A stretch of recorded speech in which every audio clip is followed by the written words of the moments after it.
what's going on, my YouTuber subscribers? Hope you guys are having a great start to your weekend, because A Quiet Place Day 1 is officially in theaters today, tomorrow, tonight. You're gonna see it. Got a chance to see it for a second time, and now I get to talk about some spoilers with you guys, because you can literally see the movie tonight or see it tomorrow. By the time you watch this video, it's out now. You can see how the world became.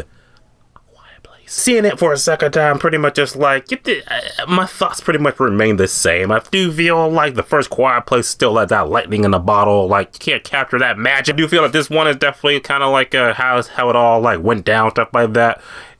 You do see how it went down, since it was day one, you know, but it is more or less at its core a survivor story, more or less at its center. It is about a girl or pizza. I'm not wasting no more of your time. This is pretty much break down A Quiet Place Day 1 from start to finish. Go pretty much tell you the entire movie. So here's what you need to know. Spoilers and all. You've been warned. Here we go. The movie opens up and establishes that New York City, it literally, I think it was 90 decibels or whatever. I kind of like checked my phone for a quick second, like, oh, there's text. Pay attention. Beginning of the movie pretty much opens up and focuses on Lupita Nyong'o. That's her name, right? As Sam, pretty much, she is like I think she's a cancer patient. The movie doesn't flat out say it, but kind of like the gist of it. It's like, yeah, she got to pretty much always take these medications and stuff like that, because she's like constantly in pain. And she's got her cat. What was that cat's name? Frodo, that's the name. It was a Lord of the Rings character for a second. It was like Lord of the Rings. Come on, Frodo, that's the name. I'll tell you right from the jump, nothing kills that cat. Nothing. Pretty much getting Lupita Nyong'o and Frodo the cat. They're paddling around, stuff like that. You know, pretty much just like they go into the city. They see a puppet show. The puppet show is all magical and, you know, makes us dream about Christmas and puppies. She realizes, she's like, yeah, I want a pizza.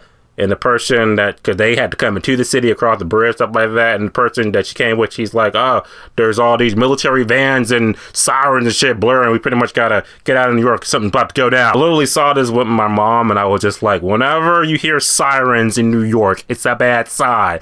I don't know why people are just like, up sirens with nothing, then they're another day in Central Park. But pretty much you can guess what's gonna happen from that point. The aliens start running from the sky, and they're tearing people up left and right, and it's just chaos, Armageddon. Oh my god, that's when the movie kind of really gets going. Until it kind of does it, because it's like, yeah, the aliens, they're in the smoke and they're killing folks left and right. It's crazy. But then it's kind of just like Lupita, she kind of wakes up and she's like, oh, I don't know what's happening. She meets my one, I cannot think of his name, but she meets my one dude who's like the obligatory black dude in every Marvel Studios movie. Pretty much just like, shh, be quiet or you're dead. Like the first third of this movie, you're pretty much just following Lupita trying to not so much survive the shit. She pretty much just wants to get her pizza. She has to go to Harlem. She pretty much is navigating the streets of New York to evade these creatures, and I'll say the movie does a good job of keeping that atmosphere going. I will say, like, I think the biggest thing kind of working against the movie that's going for the movie, the fact that if you saw the first Quiet Place or the Quiet Place Part 2, you know these creatures are about.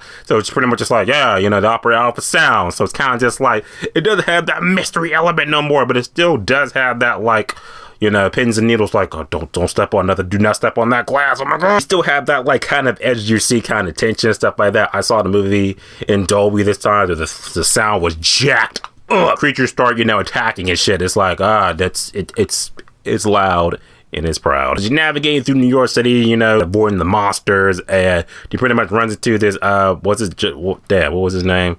I forgot. But Joseph Quinn's character, he's met into him, and they're pretty much just like, hey, you know, I'll just come along with you, because that's what script needs me to do. I'll just come with you. There are a lot of scenes that kind of harkens back to A Quiet Place 1, you know, like when the rain starts happening and stuff like that, and they realize that, oh, we can talk to each other in a kind of a whisper under heavy rain. The creatures can't hear us, so it does harken back to, you know, the waterfall scene in the first Quiet Place. Just can't help but compare this to the first Quiet Place. Like I said, that was the shit. That was it. But this one being a prequel is kind of just like a lot of things kind of gets, you know, set up. That's like, oh yeah, that paid off in the first movie. So yeah, it makes sense. One thing I will say a little bit, maybe this is just me, but I'm just saying, it's Quiet Place. Come on, Quiet Place. Come on. Quiet Place. So I kind of wish there were more people in this group so the monsters could really like pick them off one by one. Because I will say the movie reminded me strongly of Cloverfield. Remember that movie? And that was like found footage, like, yeah, just people walking through New York and shit trying to avoid the monster. Which is kind of like this movie. Somebody walking through New York trying to avoid the monsters. And there goes my phone. I will say, when you do see the monsters, they do look, intimidating as they did in the first Quiet Place movie. I feel like the CGI is a lot more clean up, so they do look a little bit more real and terrifying. I'm telling you, when they like get up in your face, it's just like death. It is just like, again, I said this in my review, moments in the movie where it's like a noise would happen that you would swear like that's just KO, you're dead. But no, it's like someone would cut off that noise, then it's like, oh, they just like knocked over a suitcase or just had their shirt ripped, and that's when the monsters would just like jump on them. It's like, okay, movie, pick and choose. When it's like, one sound is death, the other sound is okay.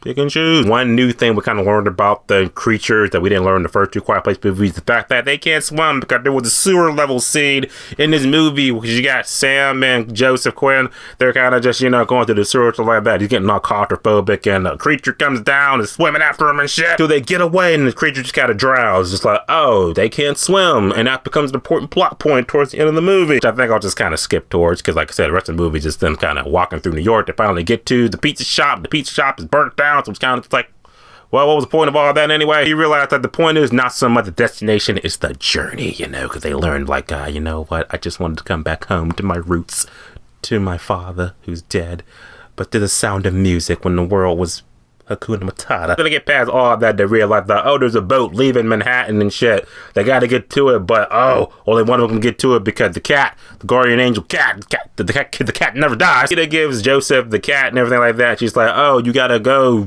I'll sacrifice myself more or less to let you run off the dock to save yourself. So she pretty much sets off all the alarms, shit like that, and the monster's chasing after her, and Joseph's able to jump to freedom and get into the boat, and it's like, yeah, he's safe. The movie pretty much ends with the Peter Yaga being like, okay, I'm home, I fulfilled my destiny, I ate my pizza, so I'm gonna listen to some good music, some good tunes. She like pulls the cord out, so the music blares, and the creature jumps down behind her, and the movie just cuts off. Usually I hate when movies kind of like have an abrupt ending, but it's one of those like kind of like satisfying character endings where it's like, oh, character fulfilled their destiny, they fulfilled their journey, so now it's over for them, so better them to go out on their own way. So I kind of knew like she want to take herself out in her own way, but like, oh, with the music. So there you go. The main thing I walk with this movie pretty much being like, I appreciate the first Quiet Place a lot more. I would like a timeline of this shit. Like the movie doesn't really state like what year it takes place in, but did they have like the original iPod? Guess it's kind of like early 2000s or maybe the mid 2000s, something like that. So yeah, I just like how prequels. I wish this one fed into the first one a little bit better. There are no post-credit scenes, sorry. It's just kind of just like, oh, credits and see you later, bye-bye. So then Quiet Place Day 1 was a pretty good, satisfying experience. I will say that if you are a fan of this franchise, I think it's better than part 2, but definitely nowhere good as the original. I think that if you have never seen A Quiet Place